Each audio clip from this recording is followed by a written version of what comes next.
the pointy end of World Unity Week. This is day 8, and from room 1 anyway, this is our last program broadcast. We do have the closing ceremony coming up in 90 minutes. We invite everybody to join us there as well in room 1. But this is a very exciting program to finish up on. For the last few months, John Raymer has been super excitedly telling me all about Harry Uvegi and Brand Earth.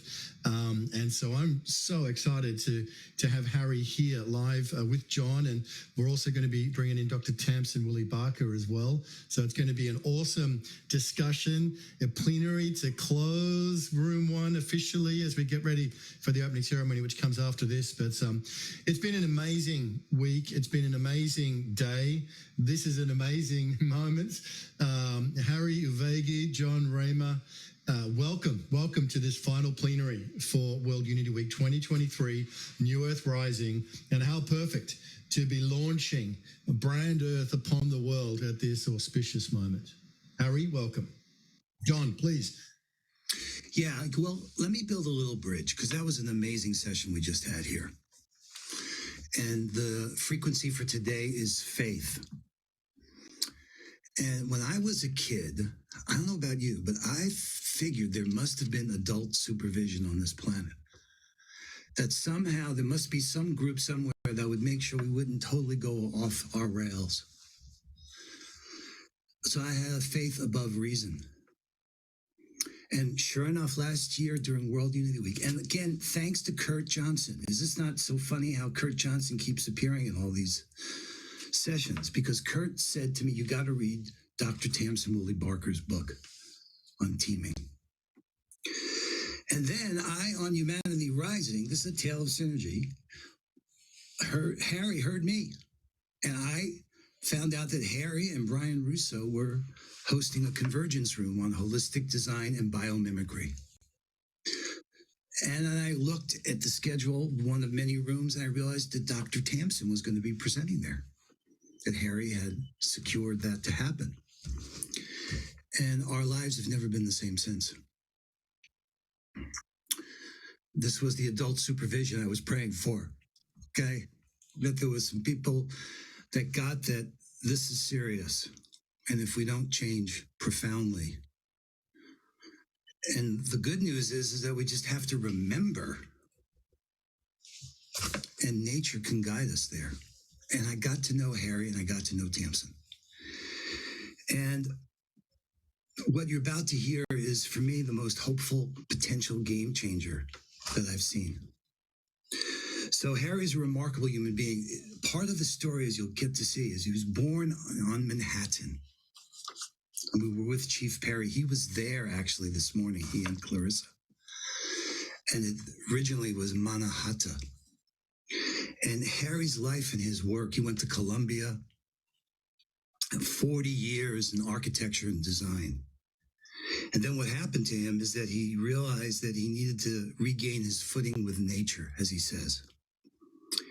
And he began focusing on biomimicry and did this amazing workshop in New York. That's all about how we restore the harbors and the ecosystems. And his work with biomimicry led him to get to know Dr. Tamsin, who has a master's in biomimicry. And I'm going to read a little bit, because I thought when I looked this morning one more time on now the brand.earth website, what Harry said was so beautiful. He said, in my commitment to planetary health and resilience, I embarked on the journey to develop a nature-inspired, purposeful business model. I founded Brand Earth, a media strategy that is radical, audacious, and courageous, while being generous, mutualistic, and regenerative to help exponentially scale nature's innovative solutions. Currently in creative mode and now here in launch mode, to birth a regenerative ecology, financing a human economy. Harry is a blessing for all of us. And the 20 years he's put into Brand Earth is a contribution that is immeasurable. So I want you guys give some space to Harry to tell his story and then for Tamsin to jump in. And there's other folks at Brand Earth are seating the tier. But Harry, looks like you're crying. I know. Wow. It's been a long time coming. Thank God for the Brand Earth. So let's hear, what is it that we're all so excited about? And how did you get us into this magic canoe? It's all your fault. Oh, thank you. Thank you, Ben. Thank you, John. Thank you, Tamsin. The list grows exponentially daily from the past year. We're only about a year and a half at the most that we know each other.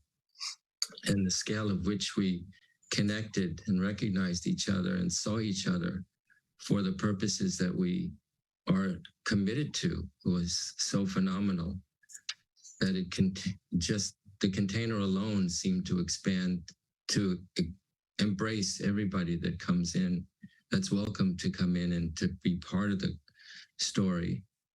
The story started 20 years ago, and it continued to evolve. As a visionary, it takes time for the vision to evolve, or for me to be able to understand what I downloaded, and for me to have the capacity to continue to not be sustainable, but me be more in line with staying agility, to be constantly aware of the shifts that are happening on a constant basis so that I could be current at any given point in time. And this grew to the point where that's when I met John on that Zoom call on Humanity Rising. And from there it left, and we got the after chat on Humanity Rising. And that's where I met Kurt Johnson, Kurt Kruger, and Stan. And the four of us got together and created the next level. And each level began to expand to where we had a Zoom room that John specifically addressed as the biomimicry and holistic design room on World Unity Week last year. And John fortuitously found a gap on one of our spaces, and in it was another group speaking, and we chimed into that group towards the end, thinking that our group was up and running, and it was another one. And that's where we met Faith Green and Rick Corrado, and the team that they come with, the Four Cups, and Kanu was there as well. And it just blossomed from there. And it continues to blossom on a daily basis, especially today. This morning, Clarissa and I got up and drove up to Split Rock in Ramapo and embraced the group that was there to have us walk up the mountain to Split Rock. And mind you, it was raining during that time. And the ceremony was for water. So how perfect is that? The whole notion of walking through the forest to climb that mountain to be there was filled with a gift of welcome when I see all the trees, and what was specifically pointed to me was looking at the lichen and the moss, how visible they are all over the rocks and all over the ground, and recognize that they were the first two fungi, the first two groups on the planet before anybody else was here. And they're still here doing what they were here to do. So this notion of nature's purpose continues while we're experiencing this incredible challenge. So how much more faith do we need to have when we express the lovingness that we have between us, but now we need to turn our focus on the love we have for our planet. And while we're up there, the notion of the restoration and the reconciliation that happened for the tribe to receive that gift back, and for someone from Colombia to come and recognize that this particular point on the planet is another portal to the present moment in which we are capable of now engaging in the solutions that we are all working towards to come together, to reconcile, to reconnect, and have the opportunity through our initiatives to bring ourselves back to that place of who we are and how we behave in our relationship with nature. So Brand Earth comes out of my experience as being an architect and having been responsible for creating homes and shelter for people, whether it be corporate or personal. But it was built on the concept of construction based on principles that through education gave us the opportunity to do what we needed to do, to get it done. And then after 25 years of my career, I took a pause and went deep inside and reviewed the 25 years and was in gratitude for everything that I was able to accomplish. And now I took a peek at what does the next 25 years look like? Here it is today. This is what 25 years later looks like. That I'm standing before all of you, sitting before all of you to tell you a story of what vision can become possible. That's all I was gifted with, was vision. And when time comes to look at architecture and we look at real estate, I recognize that the planet is the real estate that we have to garner and trust. It's in nature we trust. The wealth that we've accumulated on the planet has no value whatsoever. And it's intrinsic in that, in recognizing that it's all been wealth based on the principle of extraction from the planet. And we've been doing that for centuries, and we haven't paid anything back. This is an anomaly that we have to reconcile with.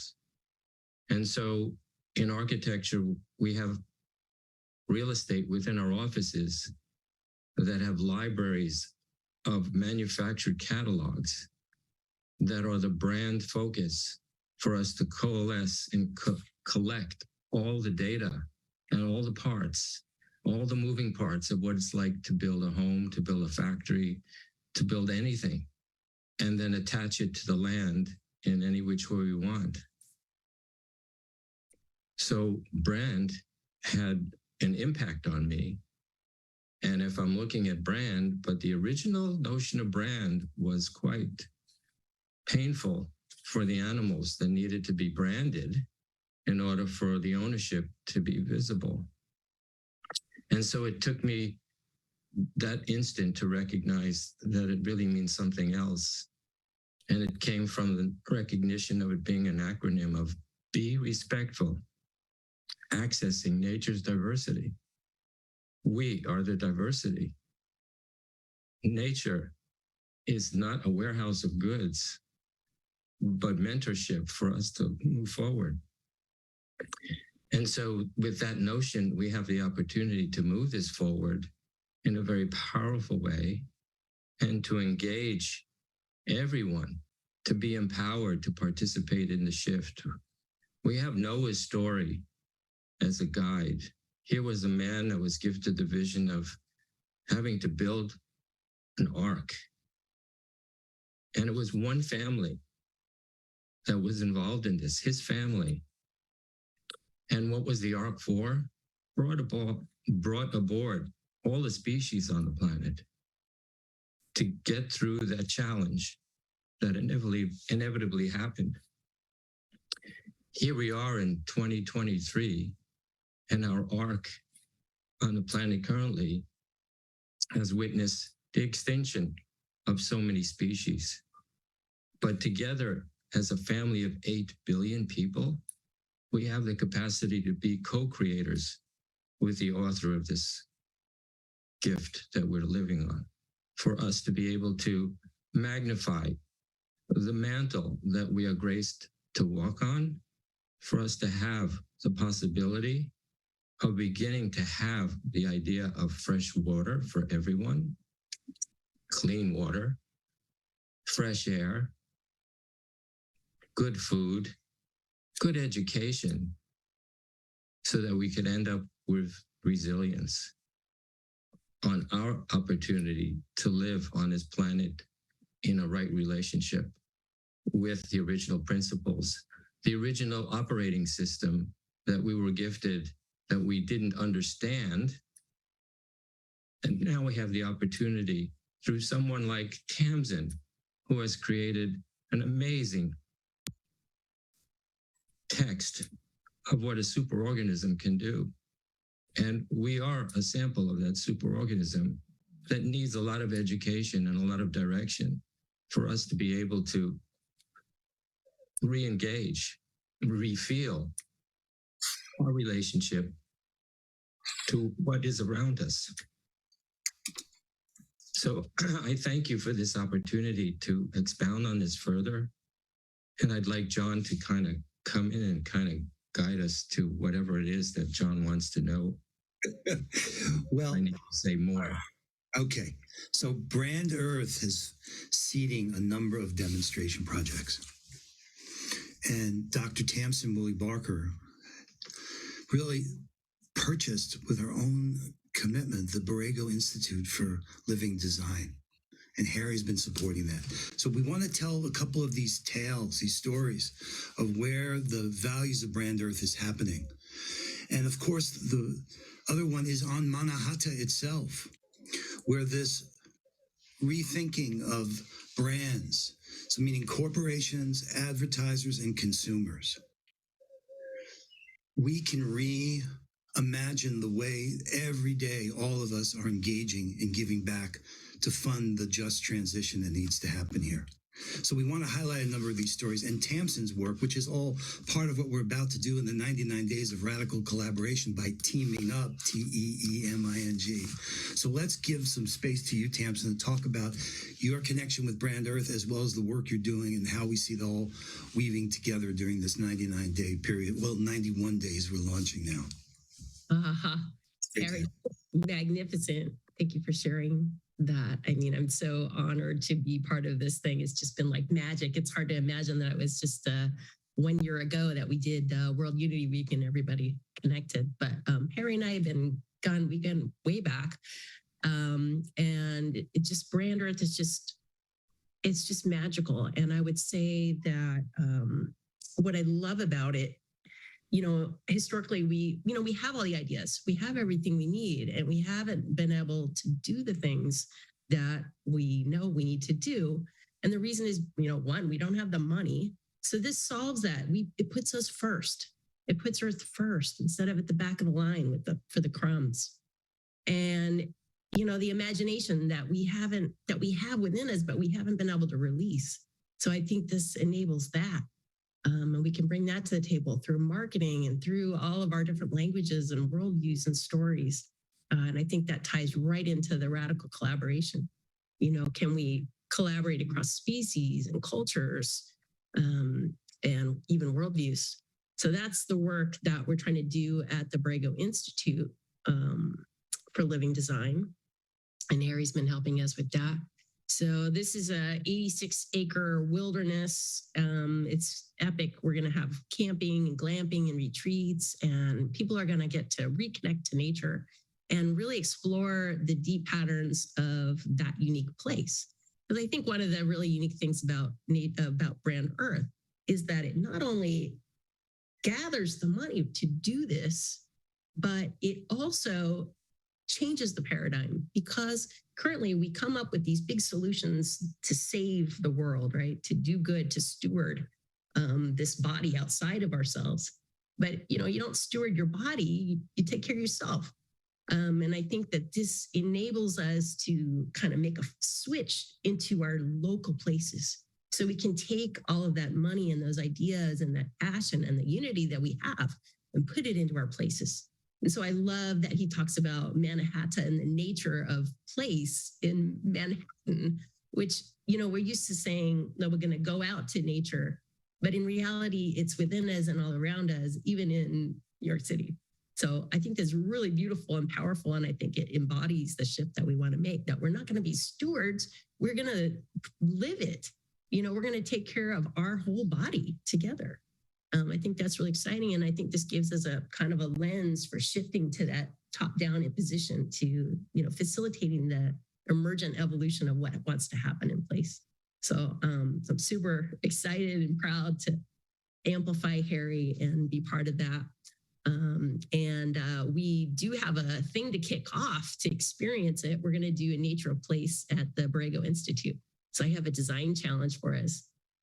So we're going to experience the nature of place and then imagine the build into being through the principles of living design and brand earth. And I think it's going to be super fun. And that'll all happen. That's my personal mission over the 99 days. So we're going to radically collaborate on that. And I will radically collaborate with you on all your projects. So thanks, John and Harry. It's a dream come true. Well, Tamsin's film, the Endangered Generations, coming out now. I mean, the wind is in our sails here. And this idea of place, because we know it, we're all can only make change locally. It's where we are. So we can act locally, scale regionally, and then synergize globally. That's kind of what I see the pattern emerging here. So yes, Harry, there's, you know, Brand Earth is supporting so many different projects, but the one at Manhattan is particularly relevant because it's kind of one of these macro, you know, fractal things, because there you've got Wall Street, the banking world. There you've got Madison Avenue, the advertisers. You've got the UN pointing to the problems, that if we can just restore Manhattan, you and your project there you've been working on, and with Chief Perry, where the original, I mean, talk about Manhattan. And we're thinking that during this 91 days, we're going to deepen that project and get behind you and getting in touch with the people who can actually say, yes, we need to do this. It's not a lot of people on earth. It's just a handful who have the power and the influence to say, okay, everyone should have this in their wallet, their digital wallet, so they can fund a just transition, that we could do this. Tell us about Manhattan and what we could do there on that island.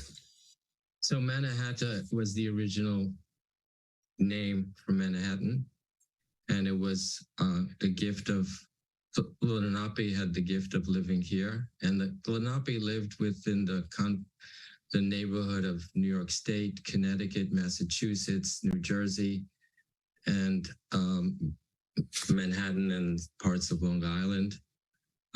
There are basically different parts of Lenape and different groups around the neighborhood. But the thing that caught me the most was it's 1524 and Verrazano cruises into the neighborhood. And now he becomes one of the leaders of finding this part of the new world where all the original people are still living here and living peacefully and engaged with each other. And then it comes to 1620 and the Dutch decide to arrive here, starting at the southern tip, in which they created their initial foray into Manhattan. Manhattan Island was a thriving forest, a forest completely. And there were ponds and rivers and streams and marshes and all the species you could imagine that are gifts to the forest. And slowly, Lower Manhattan started to become the Dutch East Indies. And there was the Dutch West Indies. So they were now in the leadership role globally as the first international, multinational corporation. And they started their impact slowly step by step. Southern tip of Manhattan, where human life began to exist. But in 1626, there was an engagement on the northern tip of Manhattan in Inwood. 1626 is a few years after Henry Hudson sailed up the river. When he sailed up the river, it was crystal clear water. There were hundreds of thousands of acres of oysters throughout the bay and lining the rivers. 1626, Peter Minuit decides to go visit the north end of the island, engage with the Lenape chief. And it's at that moment the blink of history happened. It turns out that Peter Minuit brings his trinkets for the value of 60 guilders, and now is exchanging with the gifts that the Lenape chief is gifting to him. The difference is the Dutch is doing it with the intention of ownership, and the chief is giving it with the intention of sharing. And that's the schism that we're experiencing for the past 400 years. That whole initiative, that moment in history on this island, transformed into what this island appears like. And it now is the king of concrete jungles, the entire island, save specifically some parts of the island that are now dedicated to parks, as parks being a museum in this case. It's not like northern part of the island in Inwood is the initial true forest that existed as part of the entire island. You must go up there and take a walk through that forest. It's extraordinary. It's teeming with life. And so here I am on this island, by the way. I was born on this island. 8 days after birth, my parents took me back to Brooklyn. And I lived there for 23 years. And I've now been living on this island for 50. So this is my nature place. Now, nature and place of mentorship by nature is, yes, thankfully, I've got trees to kind of relate to. And some kind of muddy river of the Hudson. And by the way, the Hudson River used to be a glacier. It now is a river, probably typically related to some kind of global warming at some point.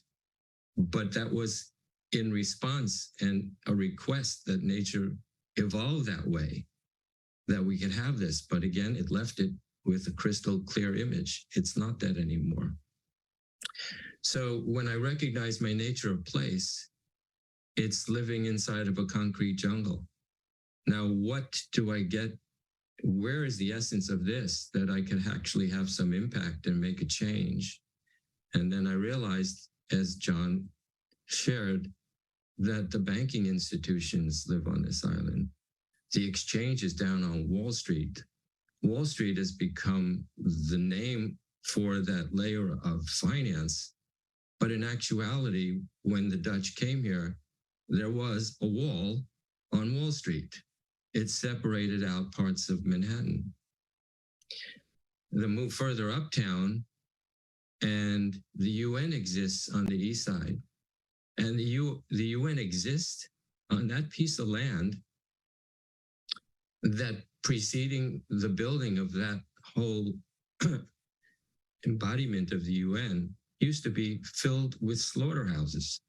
So you can imagine the difference between the energy of what was happening on the land and how now human was now creating a structure to how we can now heal the world in a different way. The next step for a little further west is Madison Avenue. Madison Avenue is ground zero for behavioral economics, the brilliance of how we were influenced to participate in the purchasing of everything that we thought we needed in volumes, and continue to be impressed by the impressions that are given to us through these marketing challenges. And they do that around the world. They're located globally in multi-biomes around the world. So now we have an influence, 3 different layers of influence from this island to the rest of the world that has a huge impact on how we are today and how we need to reinvent what we made up till now, that we could make it up differently in a very positive way, according to the lens of nature. Nature has given us a library of blueprints that have been time tested over 3.8 billion years to acknowledge the fact that every challenge that we have, if we put that to a test by visually prisming it through the lens of nature, the solution exists. And we can make that change happen now. And that's the gift that we have in this meeting, in this knowledge of brand Earth, being respectful, accessing nature's diversity, having that commitment to acknowledging that. We will then be shopping according to those perspectives, given the opportunity to do so. And I think that's the way that my story on this island translates to what you can do for the people who are living in the mountains, who are living on all the territories that the indigenous have managed to manage. That's why in December of 2022, the December COP15 of biodiversity was successful by committing to the 30% by 2030, because the 30% that they're committing to is because the indigenous were living on that land. Yeah. So I'm asking, Brand Earth maybe has the possibility of, well, we're not going to negotiate. We want to focus on the 70% as well. It's not a negotiation anymore. This has to get done. Yep. And that's why Manhattan has such power, potential leverage, because the systemic power, the systemic barriers and the power dynamics are so great there. If we can get the ad world, you called it a media strategy, to say, wake up world. We made up the economic system the way it is. We can remake it and make it in a way that restores nature and regenerates our planet and funds the transition we know we need to do. That's the genius and potential for just the Manhattan Project, that locally, and then its application to wherever we are locally. And we've got, you mentioned Faith and Rick. Well, Kumushane Cobb Adams is here with Seeding Change, another example of what Brand Earth is doing. So that you have these examples to point to, where these principles in the nature of place and teaming is being brought to bear and rethinking the way these communities are living. So let's invite Shane Cobb Adams, if he's here. Let's let the guys know that. It's beautiful. And I see Patricia is here as well. I mean, Faith is here. We can't help it, Ben. It is a kind of like a community thing, Brand Earth. There is definitely the together of what's going on. I love what Faith says in the chat here, John, if I can just grab it and read it. And I've got a question, a follow-up for you, Harry, as well. But there's certainly a big community that is resonating strongly with what Brand Earth is doing all around the world. And Faith was talking about the impact that has been having right around the planet already, that Brand Earth is facilitating communities around in many different countries already. So fantastic to hear the good work that's happening. What I want to ask you, Harry, is you're sort of launching, in a sense, now coming out, and the website's up, and this obviously this conversation is a really another step on the road. Let's go down like 12 months down the track. Right, so we've got the 99 days. There's a lot going on. There's a lot of activity. There's lots of missions being fulfilled here, there, and everywhere. As the Hollow movement's being activated, and we're teaming up and radical collaboration. So that all happens beautifully. We get to September, and then we go forward to June next year into World Unity Week. Tell us what's happened? What's Brand Earth done, and what's Brand Earth doing in 2024 in World Unity Week? Just for those of us who are kind of maybe just new to it and really grappling with what Brand Earth is doing and how it's doing it, and what activities you have planned or in the strategic rollout. What's the next year? What's going to be the status of Brand Earth 12 months from now? Brand Earth, within the next 12 months, I feel will have its opportunity to have created the strategic relationships that we are pursuing, and also inviting key individuals that will be part of a resource stewardship council that interdependently, they each have their own initiative, and collectively we have the opportunity to amplify all that effort across the world. That's clearly the initiative at this point.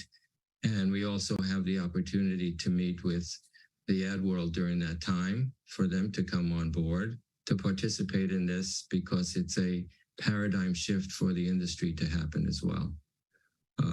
They have been a very reactive industry, and we need them to become a more proactive industry.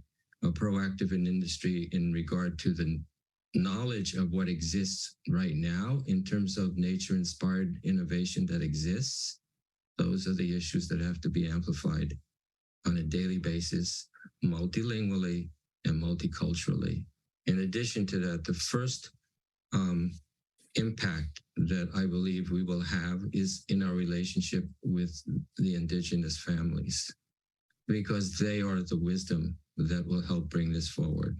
They have the wisdom. We just need to have that share with us.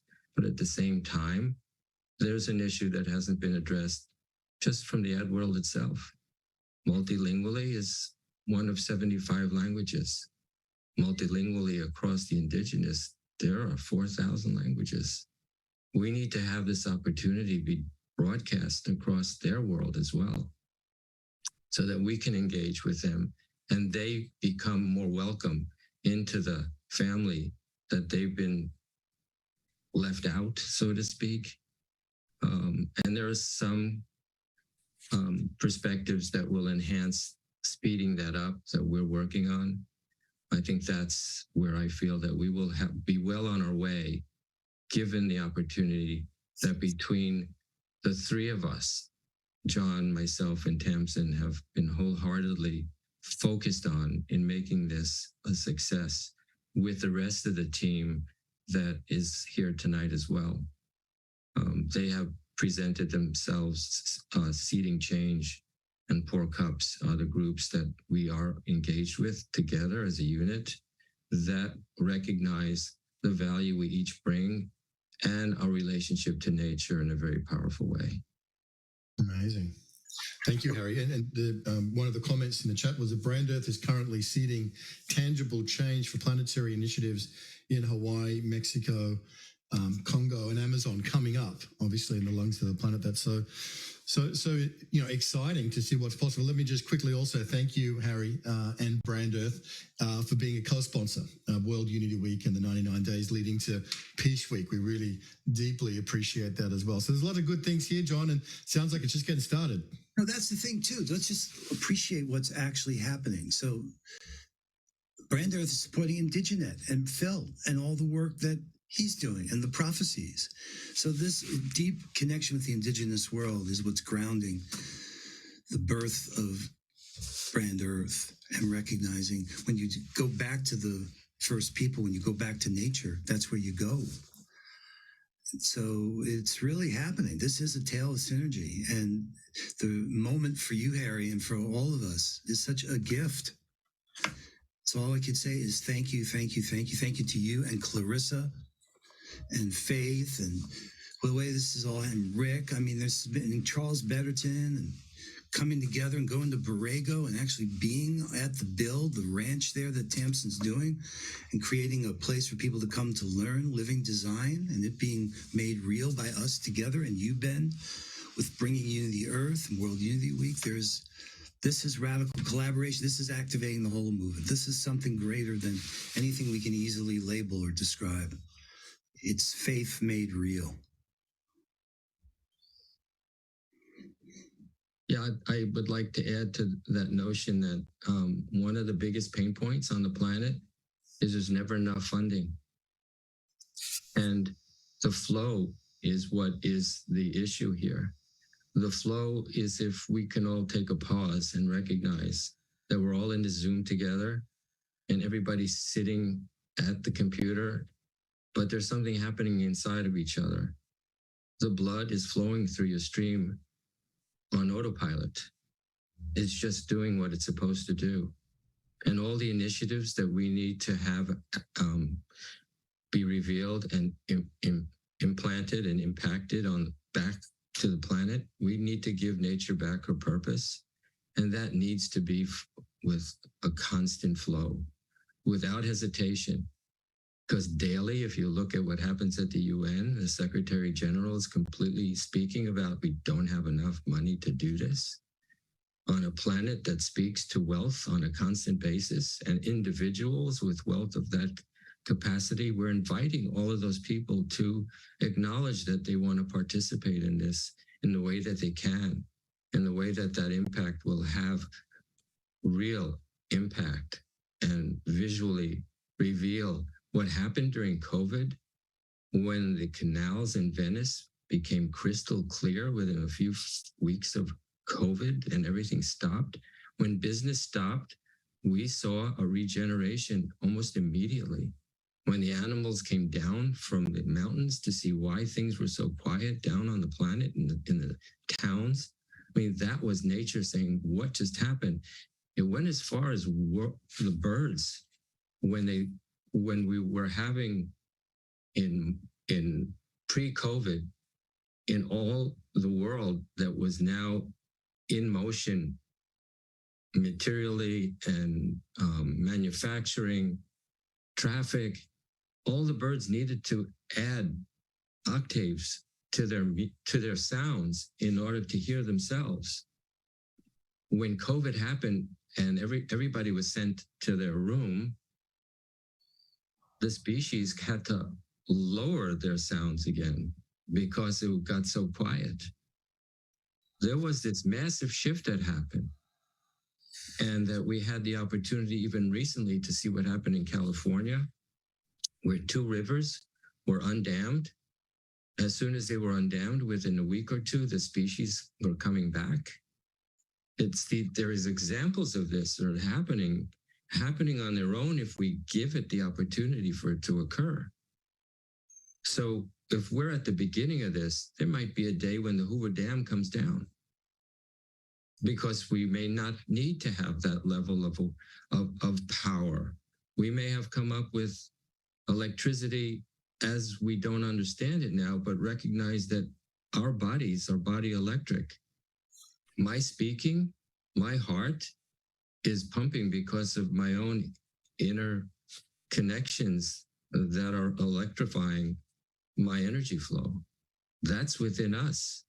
And if we can recognize that what's within us happens externally, that the mess we see is because it's reflecting the mess we're in internally.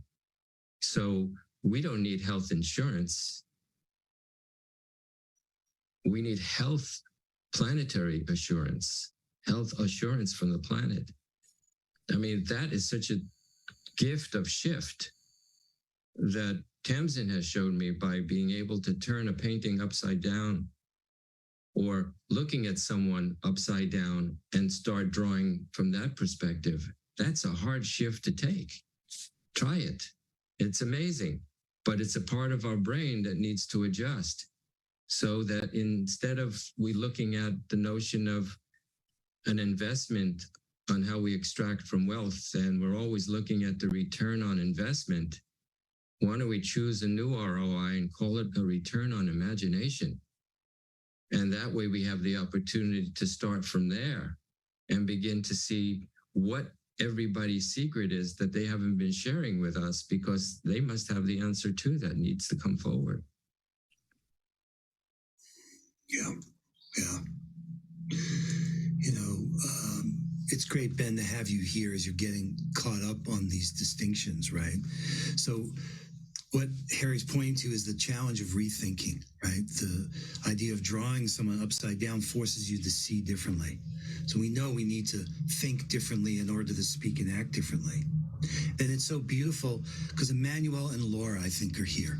And when he was talking about the flow, Purpose Earth, this is what the synergy is about.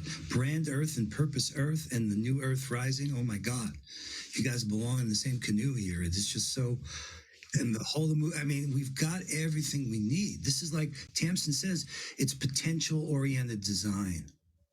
We're almost so excited. We don't know how to, like, calm ourselves to that space. Everything we need is here. It's our time. And these 99 days give us a chance to really lean in to what that means, give some grounding to how we weave our strategies together. But my gosh, when I hear you talk about the flow, and as Emmanuel and Laura, you haven't had a chance to meet them yet, Harry, but they're here. And Purpose Earth and Brand Earth and New Earth Rising, it kind of leaves you speechless sometimes. The obvious that isn't obvious.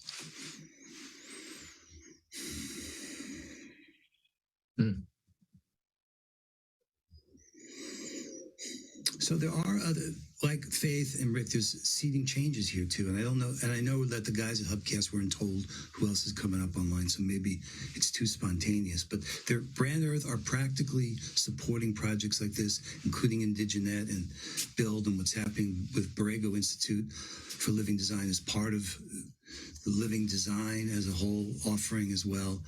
And then practically over this time, we're talking about building the relationships with the people who there's just a few payment processors and currencies like, Apple and Google Pay and Samsung that could make the shift start to happen that we need, the ad agencies to get them engaged in this kind of media strategy. So we want to invite everyone's participation in helping to strengthen that team that takes on this media strategy as really a moonshot or a heart shot or the potential, the thing I could see could have a huge change. That there was the power of marketing to start to market to everyone on earth in every language, every day, every choice we make, we could do the right thing to make sure nature is sustained and that there's a planet for people on it. There was a time that people were talking about a Marshall Plan as what happened after Europe in World War II. And then I saw that, I said, no, we need nature's plan. That nature has given us the plan. Nature has a library of gifts that we've been burning the library shelves for decades, and we're missing some of that information. But again, the wisdom still lies within the indigenous globally, especially in the Amazon.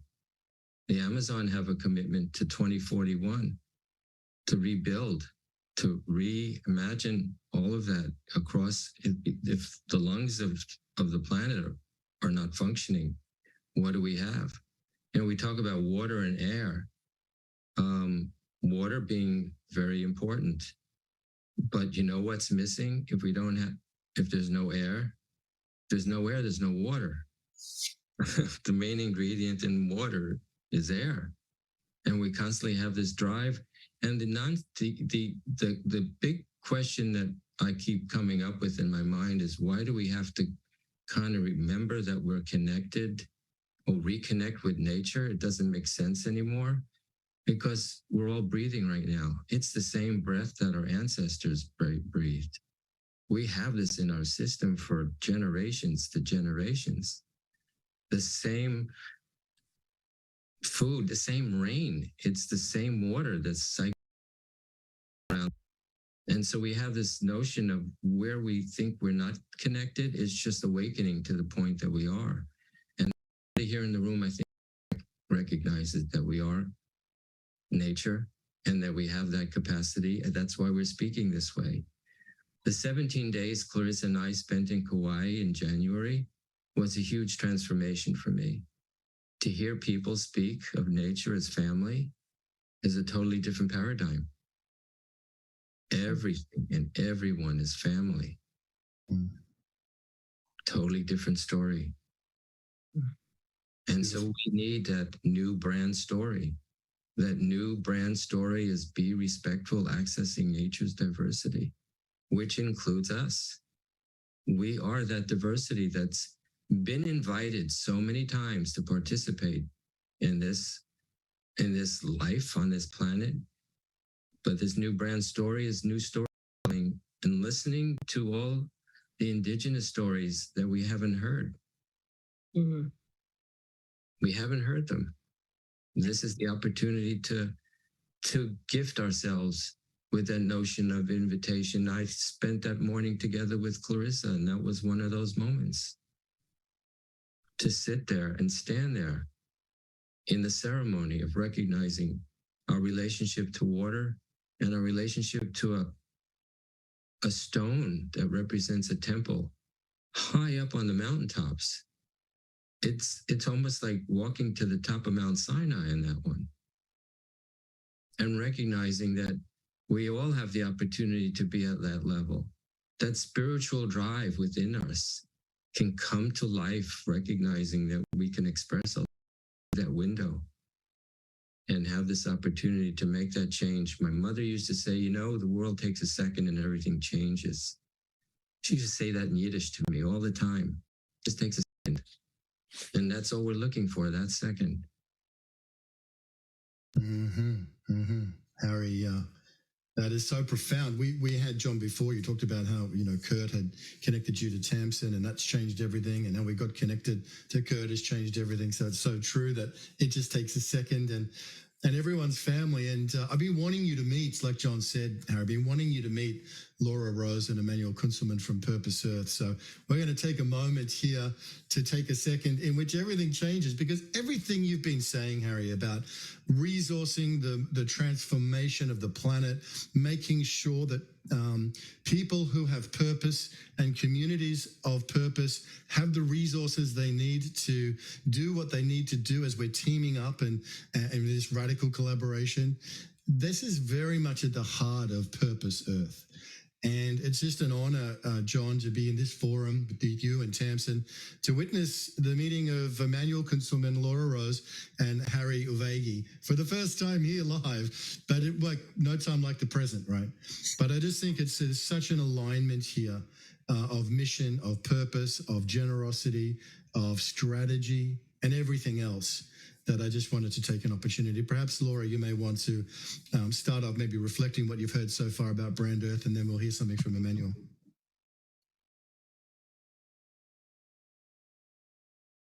I think I'm off mute now, right? What an honor. What a tremendous honor it is to meet you. I am absolutely smitten, I think is the word, with what you're talking about with regard to our relationship with nature and the planet, and that we're all one. We're all part of this extraordinarily beautiful, beautiful planet Earth, with the plants, with the rocks, with the streams, with the rivers. And what you said about Manhattan and about what preceded our presence, our current incarnation there, allows me to visualize and to really see that it's possible for us to return to that pristine beauty, and that with all of our love and our care and our nurturing, that we can help this to become a reality. And I couldn't be more grateful for the conversation that you're having here. Huge thanks to John and Summer and Tamsin and all of you who are contributing to this brand Earth, which is the only brand that matters, right? And without that, we don't have anything. And it's so beautiful. And it deserves our love and our care and our nurturing. So thank you. Huge blessings to you for the work that you're bringing to this planet.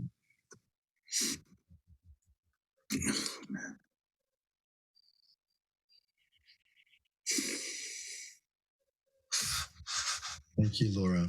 And just so perfect, Harry, that you would say it only takes a second for everything to change. It's so perfect. What a perfect and beautiful moment. And Emmanuel, this is your life purpose is so close in your whole mission and everything you've been preparing for now with the emergence of the hollow movements and, of course, Purpose Earth. I mean, is so deeply aligned to Tamsin's work. I mean, the parallels between Bohm's hollow movement and the interconnectedness of nature. You can't help but see the similarities there. And now with Harry's, purpose and mission to really engage marketing and branding to help fund a global transition, it's how exciting. It'd be great to hear anything you want to share, Emmanuel. Yeah, thank you, Ben. Thank you for the opportunity to join this amazing conversation here tonight. And pleasure to meet you, Harry and Tamsin. And just grateful to you, John, for bringing this group together and this discussion, making it alive. As Laura said, what other brand is there besides Earth? And what other way could we think? And as Ben alluded, the potential-oriented design that Tamsin has mentioned is also David Bohm's ontological pilot way. And that is the force that initiates and it drives what Bohm called the Hollow movement. But it is potential-oriented design. It comes from the implicate order of divine design. Codes manifest reality, and if we pay attention, we understand those codes and find our way in the evolutionary field. Unfortunately, we rather lost our way, as Harry so eloquently points out, and the material paradigm has dominated our perspective, and we've come to know the Earth as only a resource to supplement our materialistic drives. So we've lost our way, and there is a great turning here. It is the way forward to a new Earth, an upshift movement, a future for all. Call it by whatever name you will, but it's driven by nature's design, which goes all the way back to the big breath and the beginning. It's the divine code that drives us all and gives us faith, as the theme of today, faith in the future, if we can help others find their way back to understanding Earth as our true mother and the source of everything we really know. And how could we do anything otherwise but to honor it, bless it, regenerate it, go back there for wisdom, and reverse the direction of the grand evolutionary wave to a common, radically collaborative understanding of the wave and flow, going back towards the higher spirit in ourselves. And that's what this whole program has done all week long, Ben. It's been beautifully woven, just highly appropriate here to bring it all home with Brand Earth. So thank you for the opportunity to chime in. Thank you all for the wonderful, important, critically important work you're doing. It's a pleasure. Thank you. Well, so part of activating the Hollow movement, we've got this 99 days of radical collaboration. So this magic moment is for me just the start. It's a step in this direction. Let's keep it up for all of us, because what I'm envisioning, and Tamsin, that teaming up when we came up with that idea, I'm coming as a student. I think that's part of it. And with you, Emmanuel, I come as a student. I think part of the reality is that left to our own devices, we'll do it the same old way. So we need to think differently, not just about brands, but even how we do this collaboration, right? So I invite you guys to be a part of that, this idea that we can do this together over this next 99 days. And in fact, uplift, it's a pattern of uplift. What Tamsin taught me was that the situations are caused by the patterns, and the patterns are caused by the relationships. And if we change how we relate, we'll have new patterns, and new patterns will lead to a new situation. And one of them is uplifting each other and activating the whole movement and using teaming up and nature's wisdom. Tamsin is a genius, okay? Dying. She won't say that, but Harry knows that, and she can guide us. Says, well, this is the way we're ant-like apes. So let's use this time. Let's have this moment be the beginning of this next 91 days to really take the activation of the Holo movement and all of the missions here that we're all doing. This is a radical collaboration on radical collaboration. I'm super excited to do this, John. I've got this whole plan. It's going to be really fun. I'm gonna facilitate your teams together so that you can really get synergistic power, so we can, do radical collaboration together. But one of the things that has come out of it is, yes, we're all unified by this desire for peace through unity. And so we can all map our projects together and we can find synergy because we have that shared purpose. But what is revealed through the process is the differences in the way that we do it, the values and the underpinnings. And so I think one of the things that's going to come out of it is that it's going to reveal our differences in worldviews and really deep paradigm, and metaphor and story and all the slippery in-betweens of art and dance and music and all those kinds of things that you can't pin to a board like an insect. So I think that it's going to allow us to really radically collaborate and actually bring forth our paradigms, because I think a lot of times we talk past each other and we think we're saying the same thing, but I don't think we really are. And I think that, all these cultures that have emerged from real places and know how to care for those places, we have to really listen to what they're saying, because they're not saying it in their language. So they're saying it in a way that, that we are already used to hearing it. And so I think we get a lot of the same places through that. So I think this is going to be really exciting, a radical experiment. Yeah. I'm learning to listen. Not really good at it yet. I'm getting better. It's amazing. Emmanuel, I just wanted to take the opportunity to thank you. In the book, you actually have my name mentioned twice in the chapter of biomimicry and holistic design, as a thank you to Tamsin and myself from the group that wrote that chapter. And the back of it, in the index, there's the notion of my name with founder of Brand Earth. So thank you. Thank you, Harry and Tamsin, for your contributions. And I know your long hours of work and study and thought were contributed enormously to the background and development of the biomimicry design work and in the book. And we definitely wanted to have a strong foundation of that understanding within the concept of the hologram. So we are the ones that are very great contributions on such an important focus of the whole movement. So pleasure's mine. We could be a whole line. We are the whole line in this whole picture, right here, right now. Indeed. Holons amongst holons, forming a grand holon. Well, this is a beautiful moment of coming together, of connection, of the deepest insights of physics meeting the deepest insights of biology and nature. There's a connection you can't help but see. We're going to play a trailer for the movie that pencil in. So this is fantastic. This has been so great, Harry. We want to come back, Harry, and hear anything else you think you want us to know about Brand Earth. We want to make sure you get that opportunity before we close, John. But did you want to say anything about this trailer, John, or should we just go straight to it? I'm just so thrilled we're going to share it. Check this out, guys. 2 minutes. Humans, we think we're in control.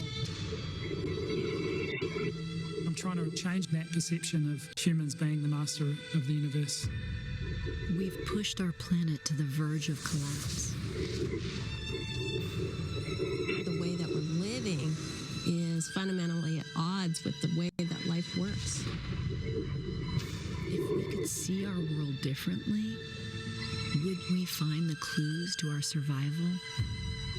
It's not humans and nature, it's life. You are part of something bigger. If a tree gets nibbled on, it'll produce chemicals to protect itself. Fungus will share information with trees nearby. Everything is interconnected. Pues este círculo es el mundo, donde también la generación tiene que ver que nosotros no existimos solos. You think of trees as being stuck there, but in this case, this one actually walks to the light. What if it's not too late? Can we tell ourselves a new story about our connection to the earth? We live in a way that's more like ants or honeybees. All their futures are really tied to one. Para el pueblo cuna, todo lo que nos rodea es We need to see ourselves as a part of nature.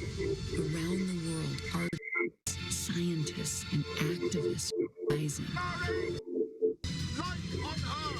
They might just uncover the connections that bind us all to life itself.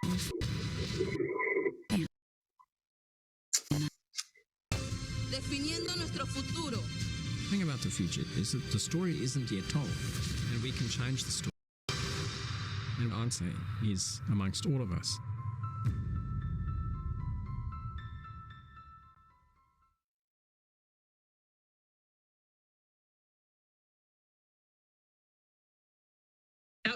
That was the build in there, if you saw that. Bill Borrego Institute for Living Design. That's where we're going to be doing immersives and learning. And I'm so excited to learn from you, Tamsin, and from you, Harry, and you, Ben, and Emmanuel and Laura. We can influence each other in amazing ways that we can't even imagine. Oh my God. That film, I can't wait to get that out. It just won best film in Australia, and it does go to Ken for that. Oh, fantastic, fantastic! And where can people watch it, Tamsin, if they want to check it out? This is it just debuted in Australia, like the real debut, and then so we're waiting for that to go to the. We think it'll go to HBO, but we're just waiting for the delaying. Amazing, amazing. Well, that's exciting, and that's the media and storytelling and documentaries and educating people and really uplifting people in public spaces. That's a huge part of the challenge that we face. And again, so much of that comes back to resources, because there's no shortage of creative genius. There's no shortage of passion. There's no shortage of people who are on fire to make a difference, who are motivated to give their lives to their purpose. Really, the shortfall, if there is one, and maybe there isn't one, but until now, it has been a lack of resources, like Harry was sharing before. Can you imagine just even a fraction of the military industrial budgets went into, seeding and fulfilling and empowering the kind of projects that Brand Earth is doing and that the Purpose Earth are doing? I mean, wow, that's just, it's a wildly optimistic thing to think about. Once those resources move into where passionate, determined, motivated, skilled, experienced people are ready to make it happen, that will be the turning point we won't come back from. Yeah. And money's just in our minds anyway. We have the power to just decide. And it's like, well, what do we want to do? We feed the wolf that you want to have succeed. If we feed the wrong one, we'll end up where we don't want to be. Yeah, so true. So, Harry, this has been great. This has been, Brand Earth coming out and, already doing and blessing so many projects in different parts of the world, and just really starting to scale up to the vision that you've seen in your mind's eye all these years. So what else would you like us to know about this that you think is important in our final 12 minutes here? I'd like to share with you the scale of which this actually lives on, because all brands are rooted in nature and all economies are founded in nature. And economy is an issue. Economy is the structure that we're focused with. Economy thinks it can resolve this issue, but there's always some block to why it can't. So I look at economy owing ecology and apology. And I think under that framework, it starts to give us another perspective of why we have to do something sooner rather than later. And Brand Earth is based on the principle of weaving the biological intelligence that we learned some today in a creative relationship with the creative intelligence on the planet to meet the emotional intelligence of the 8 billion people. Because all of the 8 billion people have the opportunity to participate on a daily basis in conscious awareness that they're doing that, which will effectively enhance their own nature of space, of place. It could happen directly within their community based on the principles that are evolving within Brand Earth. And I think that sums it up. But when you look at the brand challenge, in terms of what we're talking about, if you look at just the global corporations that are on the planet at this point, multinational wise, there are about 50 of them. Those 50 global corporations have about 4 to 5 billion customers on the planet globally. And then you have the opportunity to look at all the markets and all the dollar volumes that exist on the planet. If we sum total all of those up on a yearly basis, we don't even have enough funds to feed the ecosystem services that the planet gives us on a yearly basis. And those numbers are quite high. The numbers range about 125 to 140 trillion a year in ecosystem functions. We are not paying anything back on that realm. And that's been going on for decades, for centuries. So whatever we're doing, this nature-inspired business model that influenced Brand Earth is based on the dandelion. And that dandelion is a very beautiful weed we love to hate, but it's filled with all the nourishment that we can imagine in its own right. And it's a self-generating opportunity unto itself. It's a first responder to nature's challenges. Its scientific term of taraxacum officinal is remedy for the earth. So when there's an earth problem, the dandelions show up to restore the soil. The dandelion has reached an enormous possibility that it could even clean up Alberta's sands. That's extraordinary about what nature can help us do if we participate in that awareness and participate in the ability for us to enact to make these things happen. We can do this and we can do that now. And that's the commitment that I have and that we have. And I'm looking forward to the next hour after this to be able to continue the work that we have to continue to do. So with the bottom of my heart, to have been a co-sponsor, I appreciate the honor of being able to do that and whatever I can do to amplify that, because what you've done this year in World Unity Week is extraordinary beyond comprehension. That to have this volume of people on a steady basis for this week to have accomplished, for me to be the end story, I'm in awe and humbled at the same time. So I thank you, Ben, John, Tamsin, Summer, Faith, Rick, Brian, Charles, Sherry, Chris. Brian. It's enormous. Enormous. And Clarissa, please. Thank you. I forgot. You're in my heart always. You know, Maybe what we'll do, John. Oh, you go ahead. You go ahead. I was going to say, this is ours to do. That fantasy you spoke of doesn't really have to be a fantasy. And we are becoming a network of influence here. Mm-hmm. How we harness that together. And Utah Phillips used to say there are people that are destroying the world and they got names and addresses. Okay. There's a handful of people we need to get in front of to understand the potential of what could be done by us collectively to transform commerce to fund that just transition. And that's part of what this mission's about.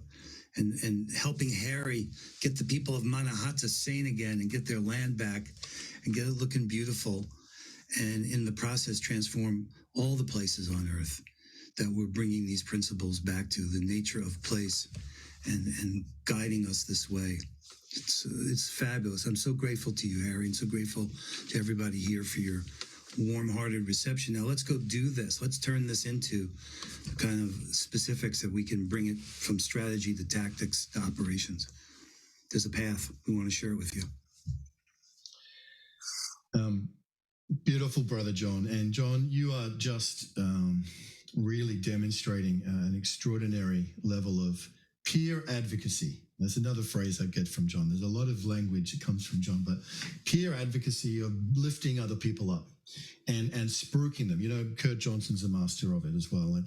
And John, the way that you have brought Tamsin and the entire teaming up community, you know, into the field of Unity Week, and the way you've done that with Brand Earth, and you know, with beloved Charles Betterton and so many others. You are a great model for all of us in peer advocacy. We are getting better at it, and it is such an important part of what's making this work so beautifully.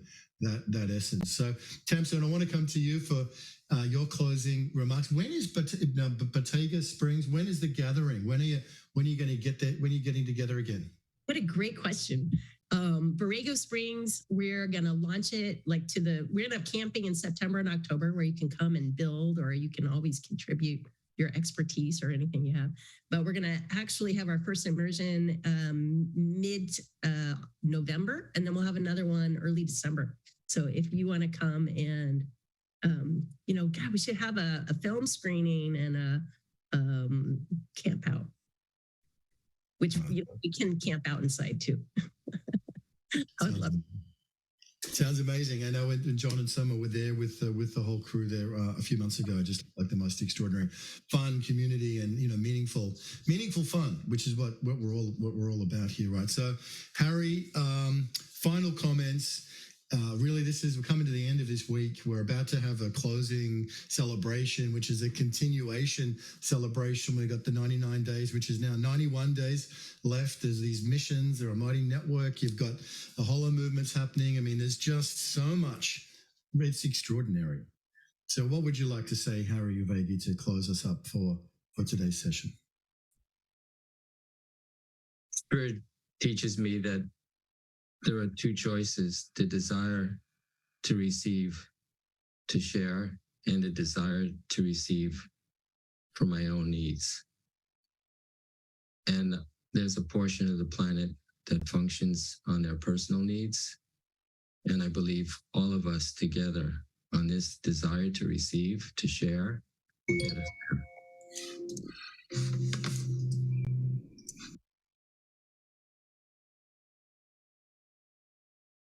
That's in my heart and that's in my soul.